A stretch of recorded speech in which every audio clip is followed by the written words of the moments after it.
Serial ये रिश्ता क्या कहलाता है कि आगे के आने वाले एपिसोड काफ़ी ज़्यादा इंटरेस्टिंग और ट्विस्ट भरे होने वाले, क्योंकि यहाँ पर आपको देखने को मिलने वाला है कि अब यहाँ पर जो अभीरा है वो खूब ज़्यादा फूट फूट कर रोती हुई नज़र आ रही। फिलहाल तो मुक्ति और मायरा स्कूल से रेस्टिकेट होने के लिए क्या क्या नहीं करते हैं, यहाँ तक कि वो सब दादी सा का एक मज़ेदार वीडियो भी बना देते हैं, क्योंकि दादी सा जो है वो एज अ गेस्ट आई हुई थी यहाँ पर हेरिटेज कॉलेज में, और वहीं पर मुक्ति और मायरा पढ़ते हुए। लेकिन यहाँ पर सारा इल्ज़ाम मुक्ति मायरा पे लगता है, रेस्टिकेशन की ओर बात जाती है, लेकिन अभीरा बातचीत कर कर रेस्टिकेशन रुकवा देती है। वहीं पर आपको देखने को मिलेगा कि क्रिश और तान्या का जो डाइवोर्स होने वाला है, इसको लेकर तमाम तरह की चीज़ें होती हुई नज़र आ रही हैं। और ऐसे में तान्या जो है उसका मिसकैरेज हो जाता है। अभीरा घर आती है और फूट फूट कर रोने लगती है। अरमान से बताती है कि आज मुझे तान्या मिली थी और तान्या जो है वो प्रेग्नेंट है, और ऐसे में उसका मिसकैरेज भी हो गया। मेरे टाइम पे तो बिग नानू थे और तुम सब मेरे साथ थे, लेकिन यहाँ पर तो तान्या के पास कोई नहीं है। उसकी ना तो फैमिली है, ना ही उसका भाई है, और ना ही हम लोग उसके साथ हैं उसका सहारा बनने के लिए। तो यहाँ पर जो अरमान है उसको संभालता हुआ नजर आता है, लेकिन अभीरा उसको आधी ही बात बताती है। आपको बता दें कि तान्या का मिसकैरेज का जो इल्ज़ाम है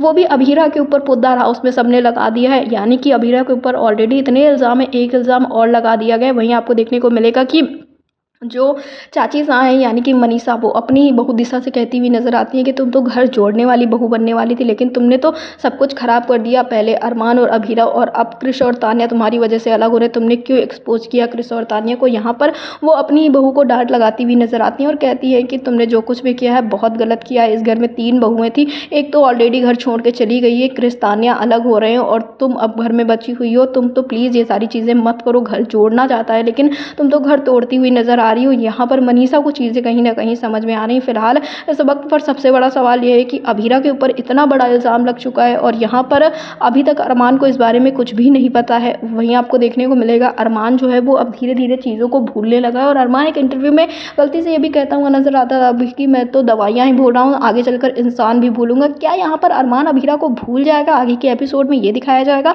आपको क्या लगता है हमें कमेंट बॉक्स में ज़रूर बताएं। और सीरियल ये रिश्ता क्या कहलाता है ऐसे जुड़े ऐसी लेटेस्ट अपडेट्स के लिए हमारे चैनल को सब्सक्राइब करें, वीडियो को लाइक करें और शेयर करें।